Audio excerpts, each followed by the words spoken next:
Hello students, welcome my YouTube channel. बेटा एक बार फिर से आ गए हम आपके लिए यूपी टीजीटी पीजीटी एग्जाम में हिंदी में देवनागरी लिपि एवं उसके विकास से संबंधित दूसरी क्लास लेकर। इससे पहले एक क्लास हमने और पढ़ाई है। देवनागरी लिपि से संबंधित जितने भी प्रश्न हैं हमने नए और पुराने या जितने भी नए बन सकते थे उन सभी प्रश्नों को साधने की इसमें कोशिश की है। हम उम्मीद कर रहे हैं आपको एग्जाम में इसी में से मिल जाएगा। तो चलिए बेटा वीडियो प्रारंभ करते हैं। प्रश्न संख्या 1 ये कह रहे हैं केंद्रीय, पेन बदल लेते बेटा पहले अपना, ये येलो कलर का पेन।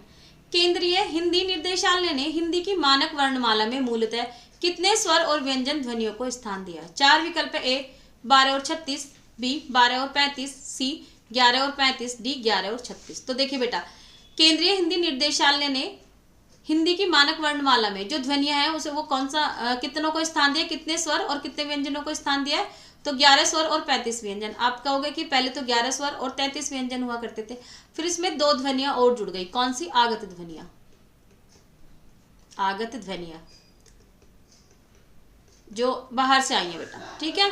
कौन कौन सी है वो? डै और ढै, ये बिंदु वाले डै और ढै, ठीक है बेटा। प्रश्न संख्या 2 देवनागरी लिपि में स्वर वर्णों की संख्या कितनी है? 4 विकल्प है। 11, बी 12, सी 13 और डी 14 है। तो बेटा देवनागरी लिपि में स्वर वर्णों की संख्या कितनी है? 11। ए विकल्प आपका बिल्कुल सही आंसर हो जाएगा ए। प्रश्न संख्या 13 भारतीय संविधान ने अंकों के किस रूप को स्वीकार किया है? 4 विकल्प है। ए भारतीय अंकों को, बी भारतीय अंकों के अंतरराष्ट्रीय रूप को, सी भारतीय मूल के अरबी के अंतरराष्ट्रीय रूप को, डी उपयुक्त सभी को। तो बेटा भारतीय संविधान में अंकों के जिस रूप को स्वीकार किया गया वो है भारतीय अंकों के अंतरराष्ट्रीय रूप को। आपका बी विकल्प बिल्कुल सही आंसर क्या हो जाएगा बेटा? बी। प्रश्न संख्या 4 देखिए बेटा, बहुत धैर्य के साथ वीडियो देखनी है, आप जल्दबाजी मत मचाया कीजिए। भारत के संविधान में हिंदी को राजभाषा की मान्यता कब प्रदान की गई? 4 विकल्प है। ए 14 सितंबर 1949, बी 14 जनवरी 1950, सी 26 अगस्त 1948 और डी 15 अगस्त 1947। तो देखिए बेटा, भारत के संविधान में हिंदी को राजभाषा की मान्यता कब प्राप्त हुई थी?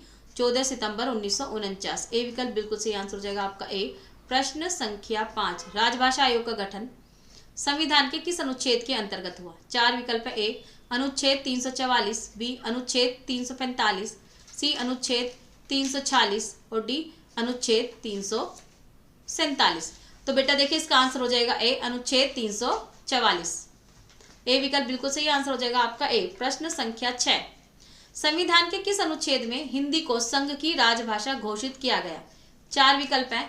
ए 343, बी 344, सी 345 और डी 346। तो बेटा संविधान के अनुच्छेद 343 में हिंदी को संघ की राजभाषा घोषित किया गया। ए विकल्प बिल्कुल सही आंसर हो जाएगा ए। प्रश्न संख्या 47 राजभाषा आयोग की सिफारिशों पर विचार करने के लिए संसदीय समिति का गठन किस अनुच्छेद के अंतर्गत किया गया? 4 विकल्प है। ए 343, बी 344, सी 351 और डी 345। तो देखिए बेटा यह है अनुच्छेद 344। बी विकल्प आपका बिल्कुल सही है। राजभाषा आयोग की सिफारिशों पर विचार करने के लिए जो संसदीय समिति का गठन हुआ था वो अनुच्छेद 344 के अंतर्गत हुआ था। प्रश्न संख्या 8 भारत में हिंदी को संविधान की किस धारा के अंतर्गत राजभाषा घोषित किया गया? 4 विकल्प है। धारा ए धारा 343(1), बी धारा 343(2), सी धारा 333(1) और डी धारा 334(1). तो यह है बेटा धारा 343(1). ए विकल्प आपका बिल्कुल सही आंसर हो जाएगा ए। प्रश्न संख्या है आपकी 9 भारतीय संविधान के किस अनुच्छेद के आधार पर 1955 ईस्वी में राजभाषा आयोग की नियुक्ति की गई? 4 विकल्प दिए हैं बेटा। एक 343(2), बी 348(1), सी 344(1) और डी 343(1). तो बेटा ये अनुच्छेद 343(1) के अंतर्गत किसकी 1955 में राजभाषा आयोग की नियुक्ति की गई। सी विकल्प बिल्कुल सही आंसर हो जाएगा आपका सी। प्रश्न संख्या 10 संविधान के किस धारा के अंतर्गत हिंदी को राजभाषा घोषित किया गया? 4 विकल्प ए 349, बी 352, सी 343 और डी 351। तो देखिए बेटा हिंदी को राजभाषा घोषित किया गया अनुच्छेद 343 के अंतर्गत। सी विकल्प बिल्कुल सही आंसर हो जाएगा आपका सी। प्रश्न संख्या 11 किस तिथि को हिंदी को राजभाषा बनाने का निर्णय लिया गया? 4 विकल्प है। ए 15 अगस्त 1947, बी 26 जनवरी 1950, सी 14 सितंबर 1949 और डी 14 सितंबर 1950। तो बेटा देखिए कब लिया गया हिंदी को राजभाषा बनाने का निर्णय? 14 सितंबर 1949। सी विकल्प बिल्कुल सही आंसर हो जाएगा सी। प्रश्न संख्या 12, भारत की राजभाषा है ए हिंदी, बी अंग्रेजी, सी हिंदी एवं अंग्रेजी, डी भारत की सभी भाषाएं। कौन कौन सी है? हिंदी। भारत की राजभाषा कौन सी है बेटा? हिंदी। ए विकल्प बिल्कुल सही आंसर हो जाएगा आपका ए। प्रश्न संख्या 13, हिंदी को राजभाषा के रूप में सर्वाधिक मान्यता कब मिली? 4 विकल्प है। ए 26 जनवरी 1950, बी 14 अक्टूबर 1949, सी 15 अक्टूबर 1947 और डी 14 सितंबर 1955। तो देखिए बेटा इसमें से चारों विकल्प ये गलत है। कब मिली थी? 14 सितंबर 1949 को। ठीक है बेटा। चलिए प्रश्न संख्या 14, संविधान के अनुच्छेद 351 में किस विषय का वर्णन है? 4 विकल्प है। ए संघ की राजभाषा, बी उच्चतम न्यायालय की भाषा, सी पत्राचार की भाषा, डी हिंदी भाषा के विकास संबंधी निर्देश। तो बेटा 351 में क्या है? डी हिंदी भाषा के विकास संबंधित निर्देश।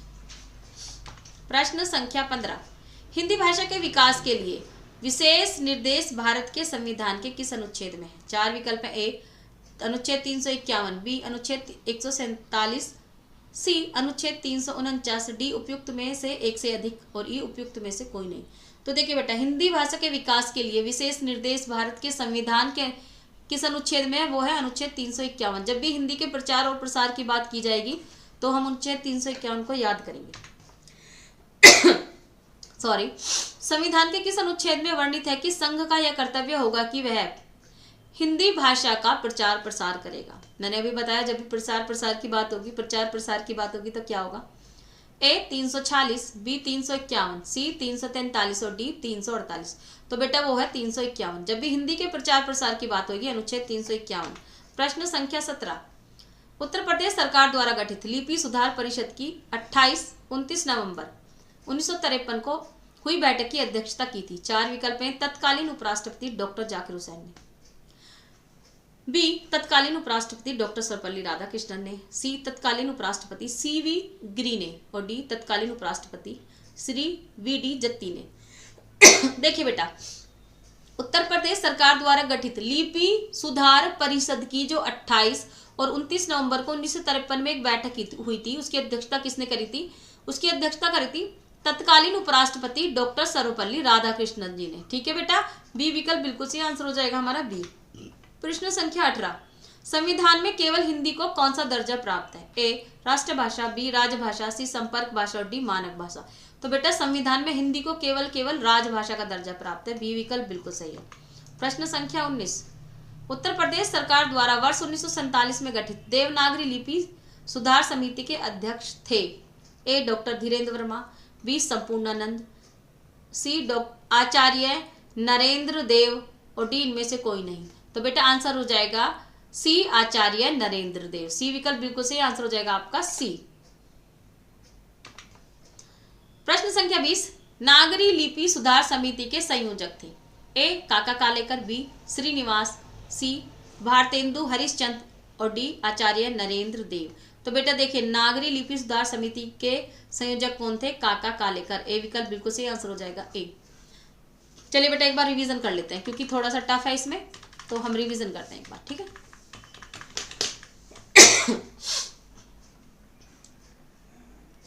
केंद्रीय हिंदी निर्देशालय ने भारत की मानक वर्णमाला में मूलतः कितने स्वर और कितने व्यंजन ध्वनियों को स्थान मिला है? तो बेटा 11 स्वर और 35 व्यंजन ध्वनि को स्थान मिला है। देवनागरी लिपि में स्वर वर्णों की संख्या कितनी है? 11। भारतीय संविधान में ने अंकों के किस रूप को स्वीकार किया है? तो भारतीय संविधान ने अंकों के अंतर्राष्ट्रीय रूप को स्वीकार किया। भारत के संविधान में हिंदी को राजभाषा की मान्यता कब प्रदान की गई? 14 सितंबर 1949 को। राजभाषा आयोग का गठन संविधान के किस अनुच्छेद के अंतर्गत हुआ? अनुच्छेद 344 के अंतर्गत राजभाषा आयोग का गठन हुआ था। संविधान के किस अनुच्छेद में हिंदी को संघ की राजभाषा घोषित किया गया? अनुच्छेद 344 में। राजभाषा आयोग की सिफारिशों पर विचार करने के लिए संसदीय समिति का गठन किस अनुच्छेद के अंतर्गत किया गया? अनुच्छेद 344। भारत में हिंदी को संविधान की किस धारा के अंतर्गत राजभाषा घोषित किया गया? अनुच्छेद 343 आई के अंतर्गत 1 के अंतर्गत। भारतीय संविधान के किस अनुच्छेद के आधार पर 1955 में राजभाषा आयोग की नियुक्ति की गई? अनुच्छेद 344(1). संविधान के किस धारा के अंतर्गत हिंदी को राजभाषा घोषित किया गया? अनुच्छेद 343 के अंतर्गत। किस तिथि को हिंदी को राजभाषा बनाने का निर्णय लिया गया? 14 सितंबर 1949 को हिंदी को राजभाषा बनाने का निर्णय लिया गया।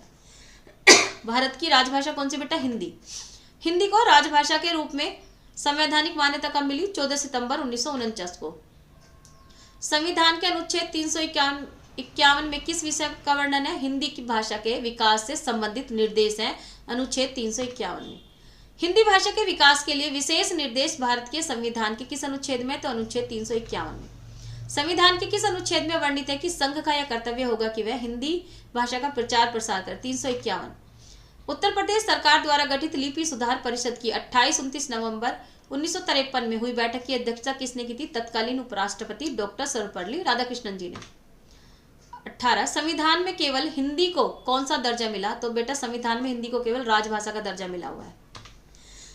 उत्तर प्रदेश सरकार द्वारा वर्ष 1947 में गठित देवनागरी लिपि सुधार समिति के अध्यक्ष कौन थे? आचार्य नरेंद्र देव। नागरी लिपि सुधार समिति के संयोजक थे काका कालेकर। ये हमने पूरे आपको 20 प्रश्न करा दिए। लिपि से संबंधित इससे अधिक प्रश्न नहीं बनेंगे बेटा। हम उम्मीद कर रहे हैं कि आपका इसी में से प्रश्न लग जाएगा। आपको यदि हमारी वीडियो पसंद आई हो तो बेटा इसे हमारे चैनल को सब्सक्राइब करें, हमारी वीडियो को लाइक करें। मिलते हैं अगली वीडियो में। नमस्कार।